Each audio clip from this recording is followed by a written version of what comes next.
এই শরতের আকাশে মাঠে ভরা সাদা কাশে মা আসছে যে আজ, শরৎ ডাকছে যে আজ।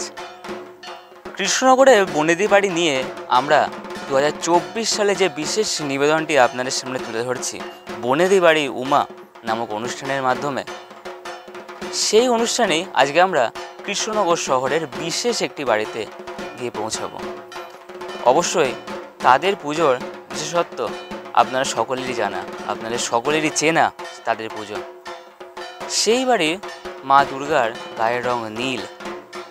কেন নীল, কিসের জন্য তাদের ঠাকুরের রং নীল, এবং তাদের বাড়ির কি ঐতিহ্য, তাদের বাড়ির কি বৈশিষ্ট্য, চলুন না তাদের কাছ থেকে জেনে নেওয়া যাক। আমরা এখন যাব কৃষ্ণনগর নাজিরাপাড়ার আদি নীল দুর্গা বাড়িতে। তো চলুন যাওয়া যাক। আপনাদের সাথে আমি রয়েছি সুভাষী হালদার, নতুন প্রজন্মের পুজো পরিক্রমা থেকে। ক্যামেরায় সুদর্শন লোধ। চলুন।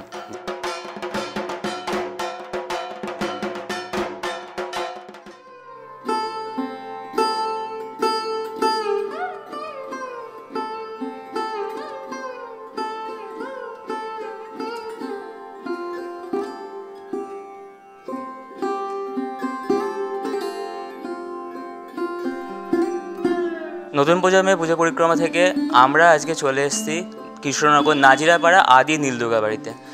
আদি নীল দুর্গা বাড়ির সদস্যরা আমাদের সঙ্গে রয়েছে, তাদের কাছ থেকে শুনে নেব এই বাড়ির ইতিহাস, বাড়ির পুজোর ইতিহাস, বৈশিষ্ট্য এবং অন্যান্য কিছু। তো তোমার নাম?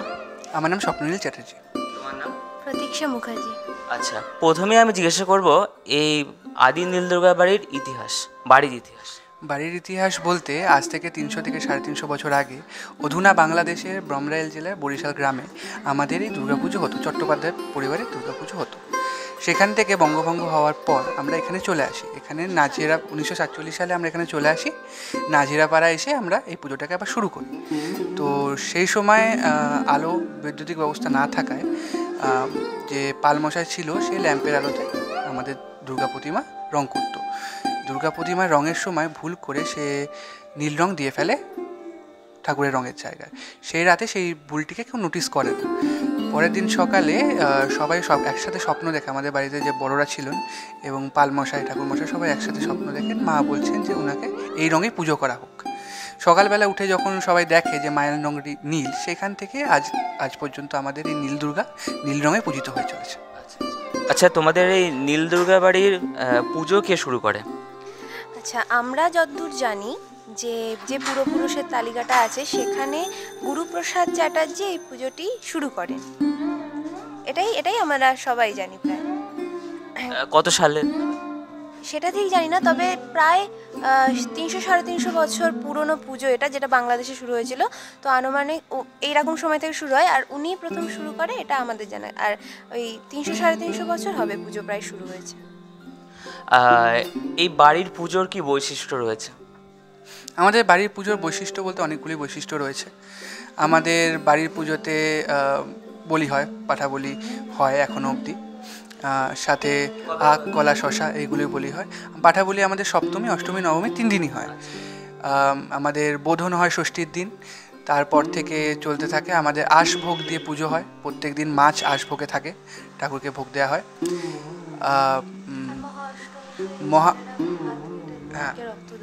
মহাষ্টমীর দিন আগে মোষের বলি হতো, সেটা বন্ধ হয়ে যায়, এবং তারপরে অষ্টমীর দিন বাড়ির যারা বড়রা আর কি, মানে বড় যে সে তারা হাত কেটে সেই রক্তটা মাকে দান করে।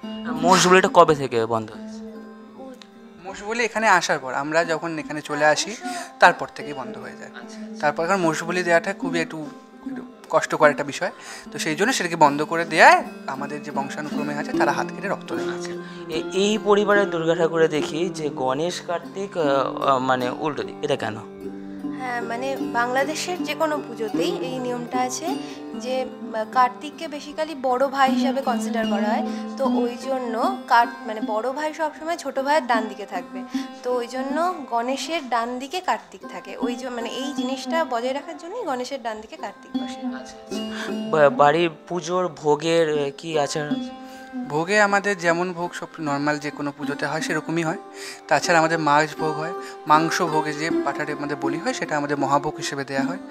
আমাদের পান্তা ভাত, ডালের বড়া আর কচুর শাক হয় দশমীতে আমরা মাকে নিজেদের মেয়ে বলে গণ্য করি। মাকে যখন বাড়ি পাঠাচ্ছি তখন আমরা সেটা আমরা মাকে খাইয়ে আমরা বাড়ি পাঠাই। বিসর্জনে কোনো আলাদা? বিসর্জনে কোনো আলাদা সেরকম রীতি নেই। আমাদের বাড়ির ছেলেরা ঠাকুর কাঁধে করে গাড়িতে তোলে এবং সেখান থেকে বিসর্জন দেয়। কিন্তু আমাদের নবমীতে শত্রু বলি হয়। শত্রু বলি একটি কলা পাতাতে একটি মানুষের আকৃতি বানানো হয় চালের গুঁড়ো দিয়ে, সেটিকে লাল শালুতে মোড়ানো হয়। বাড়ির যত ছেলেরা আছে মায়ের দিকে ঘুরি সেটাকে কোপে বলি দেয়। আমরা মনে করি ষড়রিপু যেগুলো আছে, ক্রোধ, রাগ ইত্যাদি, সেগুলিকে আমরা এটা করে আমাদের শরীর থেকে সারা বছরের মতো বিদায় জানাই। আর অন্যান্য কিছু সম্পর্কে? অন্যান্য সম্পর্কে আপনি কিছু বলবেন? মানে মাকে অনেকে মানে এতটাই মা জাগ্রত যে অনেকেই মাকে দেখেছে, এমনও হয়েছে এখানে অনেক। যেমন এক ঢাকি গল্পটা, আমাদের এক ঢাকি ছিলেন, তিনি আমাদের এখানে কালী পুজো হয়, এটা আমি কালী পুজোরই ঘটনা বলছি। তিনি সকালবেলা প্রত্যেক দিন উঠে, আমাদের রীতি হচ্ছে ঢাক বাজিয়ে সবাইকে ঘুম থেকে ভাঙানো। তো সকালবেলা তিনি ঢাক বের করে দুটো কাঠি ঢাকে মারার পর তিনি ঘরে ঢাক নিয়ে চলে যান। পরে আমরা সবাই যখন উঠে জিজ্ঞাসা করা হয় যে সকালে কেন সে ঢাক বাজায়নি, সে বলে সে যখন মন্দিরের সামনে ঢাক বাজাতে এসেছিল সে মন্দিরে কাউকে বসে থাকতে দেখে। তারপর তার গায়ের রং ছিল কুচকুচে কালো, তার চুল ছিল তার কোমর অবধি এবং সে ঠাকুরের দিকে মুখ করে যে মণ্ডপ বন্ধ ছিল তার মধ্যে বসছিল। তাকে দেখে সে আর ঢাক বাজানো মানে সাহস পায়নি এবং সে ঘরে চলে গেছে।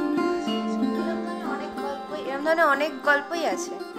এবং আমাদের যে নীল দুর্গা, অ্যাকচুয়ালি নীল দুর্গার মানে যে নীল দুর্গা যে এক্সিস্ট করে সেটা পুরাণেও আছে, সেটা ও বলো। আমি ঠিক নামটা জানি না, তবে একটা পুরাণে আছে যে মা দুর্গা যে নীল দুর্গা হিসেবে এক্সিস্ট করে, এবং মা তো আমরা জানি যে তমগুণ সম্পন্ন হিসেবে দুর্গাবধ করেনি, কারণ অসুরও ছিল তমগুণ সম্পন্ন। তো ওই জন্য উনি একেবারে জয় দুর্গা মহালক্ষ্মী হিসাবে দুর্গাবধ করে।